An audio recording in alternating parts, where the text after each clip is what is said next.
नमस्कार। आज हम बात करते हैं मुद्रा के कैम्ब्रिज दृष्टिकोण में परिमाण सिद्धांत की मान्यताएं। मुद्रा का परिमाण सिद्धांत बतलाता है कि मुद्रा की मात्रा में परिवर्तन कीमतों में सानुपातिक परिवर्तन करता है, लेकिन ये संबंध कुछ मान्यताओं पर आधारित है, जिसमें पहली बात है कि के को स्थिर माना गया है। के जिस तरह परिमाण सिद्धांत में सौदों के दृष्टिकोण में प्रचलन वेग को लिया गया है v को और उसे स्थिर माना गया है, उसी तरह से नकद बकाया दृष्टिकोण में k को स्थिर माना गया है। दूसरी मान्यता है मुद्रा की पूर्ति बाहर से दी हुई मानी गई है। मुद्रा की पूर्ति बाहर से दी हुई मानी गई है, जिसे केंद्रीय बैंक निश्चित करते हैं। बाह्य चल राशि वह राशि होती है जो मॉडल से बाहर से दी हुई होती है और बाहरी अधिकारियों द्वारा ही इसे परिवर्तित किया जाता है। तीसरी मान्यता इसकी है कि इसमें पूर्ण रोजगार को माना गया है। पूर्ण रोजगार की मान्यता है, यानी परिमाण सिद्धांत पूर्ण रोजगार की मान्यता को मानकर चलता है। क्लासिकल इकोनॉमिस्ट के अनुसार पूर्ण रोजगार की स्थिति स्थिर होती है। इस अवस्था में उतार चढ़ाव बहुत अल्पकालीन होते हैं और वे अपने आप ठीक हो जाते हैं। कुल उत्पत्ति प्राय पूर्ण रोजगार की उत्पत्ति होती है और ऐसी स्थिति में समग्र मांग के बढ़ने पर कुल उत्पत्ति नहीं बढ़ पाती है। अंततः मांग के बढ़ने से कीमतें बढ़ जाती हैं, जिसे मौद्रिक रूप में कुल मांग इज इक्वल टू कुल पूर्ति वाला सीन वापस आ जाता है। यदि मांग कम हो जाती है तो कीमत स्तर गिर जाता है और पुनः कुल मांग कुल पूर्ति के बराबर हो जाती है। चौथी मान्यता इसकी है वो कीन्स ने दी है। कीन्स के अनुसार समीकरण में उपभोग वस्तुओं की इकाई ली जाती है, जबकि पीगू के अनुसार कुल वास्तविक आय इसमें ली जाती है। अब हम फिशर और कैम्ब्रिज दृष्टिकोणों की परस्पर तुलना करें तो और देखें कि इन दोनों में क्या अंतर है। मुद्रा परिमाण सिद्धांत के ये जो दोनों दृष्टिकोण हैं, इनमें कुछ समानता और कुछ अंतर पाए जाते हैं। दोनों दृष्टिकोणों में कीमत पर प्रमुख प्रभाव मुद्रा की पूर्ति का ही माना जाता है।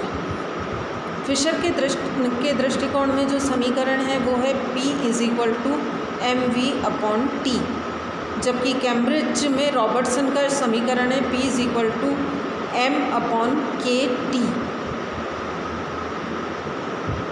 अतः यदि k को हम 1/v मान लें तो कैम्ब्रिज समीकरण को फिशर के समीकरण में आसानी से बदला जा सकता है। तो इस दृष्टि से अगर हम देखें तो ये दोनों ही समीकरणों में या दोनों दृष्टिकोणों में बहुत समानता दिखाई देती है, लेकिन इनमें कुछ अंतर हैं, जिसमें सबसे पहला ये है कि फिशर ने मुद्रा को विनिमय का माध्यम माना था, जबकि कैम्ब्रिज विचारधारा ने इसे मूल्य के संचय का माध्यम माना। दूसरा अंतर जो है वो है कि फिशर ने एक समयावधि पर विचार किया, जबकि कैम्ब्रिज समीकरण में किसी समय बिंदु पर विचार किया गया। तीसरा अंतर जो है वो है कि फिशर ने टी में सभी वस्तुओं को शामिल किया, ट्रांजैक्शन में सभी वस्तुओं को शामिल किया, जबकि कैम्ब्रिज अर्थशास्त्री उपभोग्य वस्तुओं तक ही सीमित होकर अपना विश्लेषण देते हैं। चौथी बात है कि फिशर की विचारधारा दीर्घकाल पर ध्यान देती है, जबकि कैम्ब्रिज विचारधारा में अल्पकाल पर ज़्यादा जोर दिया जाता है। पांचवा अंतर इनके अंदर है कि v को 1/k अगर हम मान लें, ये पूरी तरह से सही नहीं माना जा सकता है। इसलिए सिद्धांत के दोनों स्वरूपों में भिन्नता पाई जाती है। इन दोनों में से कैम्ब्रिज दृष्टिकोण को ज़्यादा सही माना गया है, क्योंकि ये अल्पकाल के परिवर्तनों को बताता है, और इसमें आगे चलकर इसी के आधार पर तरलता पसंदगी के सिद्धांत के निर्माण में बहुत अपना योगदान दिया और के को नापना ज़्यादा आसान है। अब हम बात करें परिमाण सिद्धांत के अंतर्गत फिशर के सौदों के दृष्टिकोण की आलोचना। तो आलोचनाएं अगर हम फिशर के दृष्टिकोण की देखें तो सबसे पहली आलोचना यही है कि ये अल्पकाल में लागू नहीं होता है। मौद्रिक इतिहास के अध्ययन से हमें ये पता चलता है कि मुद्रा का परिमाण सिद्धांत दीर्घकाल में अवश्य लागू होता है या काफ़ी लंबी अवधि को लेने पर मुद्रा के परिवर्तन और कीमत स्तर के परिवर्तनों में एक कड़ी स्थापित की जा सकती है। कीन्स का ये कहना था कि दीर्घकाल में हम सब मर जाएंगे, इसलिए ऐसे सिद्धांत का कोई महत्व नहीं है जो कि दीर्घकालीन अध्ययन करता हो या दीर्घकाल की बात करता हो। ये सिद्धांत अल्पकाल में वार्षिक परिवर्तनों को समझने में असमर्थ रहा है। अर्थव्यवस्था में बेरोजगारी और मुद्रास्फीति के पाए जाने पर हम इसे 1 या 2 वर्ष में दूर करने की बात सोचते हैं। ऐसी स्थिति में हमारी रुचि उस सिद्धांत के लिए नहीं होती है जो कि 15-20 वर्षों की मुद्रा और कीमत स्तर के संबंधों को बताए। इसलिए मुद्रा का परिमाण सिद्धांत अल्पकालीन परिवर्तनों को समझने में असमर्थ पाया गया। अल्पकाल में मुद्रा के चलन वेग में परिवर्तन होते रहते हैं, इसलिए मुद्रा की पूर्ति और कीमत का सरल संबंध इसमें भंग हो जाता है। इसलिए अल्पकाल में एम के या मुद्रा की पूर्ति के दुगना होने पर कीमत स्तर दुगना नहीं होता है। दूसरी आलोचना जो फिशर के दृष्टिकोण की गई है वो है कि इसकी मान्यताएं अवास्तविक हैं। फिशर के सिद्धांत इस मान्यता पर टिका है कि वी और एम में परिवर्तनों का कोई प्रभाव नहीं पड़ता है, यानी मुद्रा के चलन वेग और मुद्रा की पूर्ति में परिवर्तन होते हैं, उसका इसके ऊपर कोई प्रभाव, इस सिद्धांत पर कोई प्रभाव नहीं पड़ता है। लेकिन आधुनिक सिद्धांत ने ये प्रूव कर दिया कि मुद्रा की पूर्ति के परिवर्तन चलन वेग में भी परिवर्तनों को उत्पन्न करते हैं।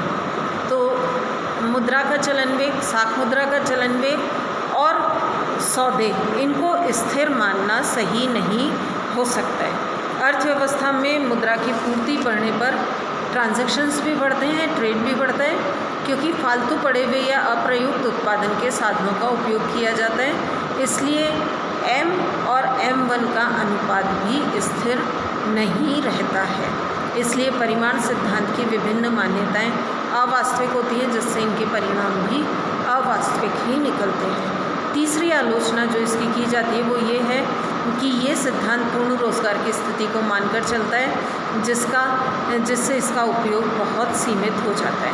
वास्तविक जगत में अगर हम देखें तो पूर्ण साधनों में पूर्ण रोजगार की स्थिति नहीं पाई जाती है। इनमें और ये इसके इस सिद्धांत के निष्कर्ष भी लागू नहीं होते हैं। साधनों के अप्रयुक्त या बेकार पाए जाने पर मुद्रा की पूर्ति के बढ़ने से भी टी भी या जो ट्रांजैक्शन है वो बढ़ाया जा सकता है, जिससे कीमतें उतनी नहीं बढ़ पाती हैं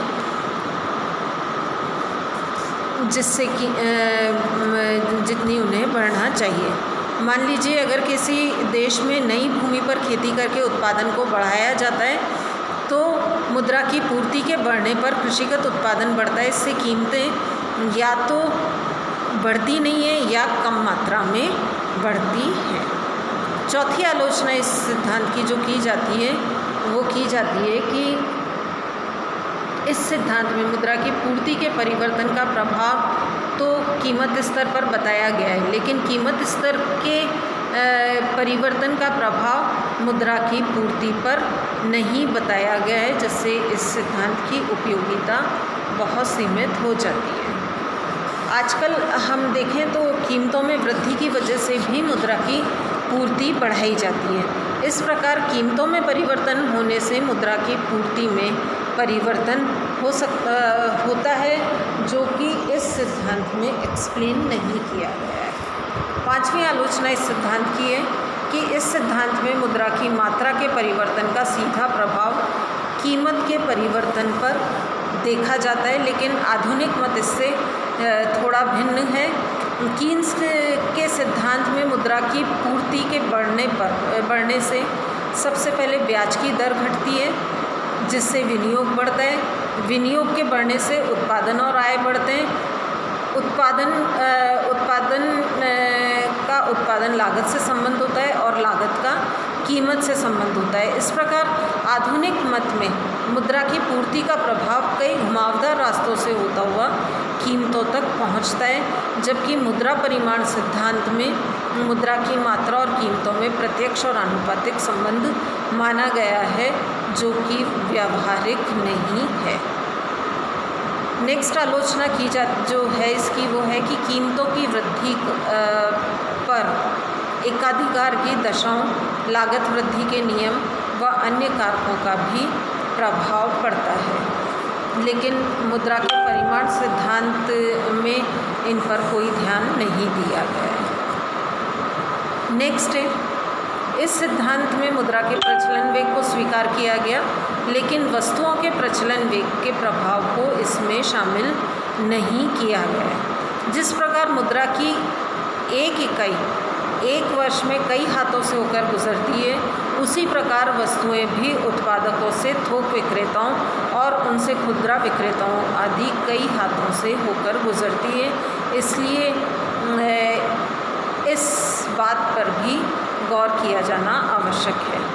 नेक्स्ट है, एक देश में वस्तुओं के मूल्यों पर किसी एक देश या अन्य कई देशों में पाए जाने वाले प्रचलित मूल्यों का प्रभाव भी पड़ता है, जिसके लिए इस सिद्धांत में कोई स्थान नहीं दिया गया है। पिछले वर्षों में भारत में उर्वरकों, खाद्यान्नों और खनिज तेल के मूल्यों पर विश्व बाजार के प्रचलित ऊंचे मूल्यों का प्रभाव पड़ा। इस प्रकार मुद्रास्फीति एक गंभीर किस्म की विश्वव्यापी समस्या बन गई।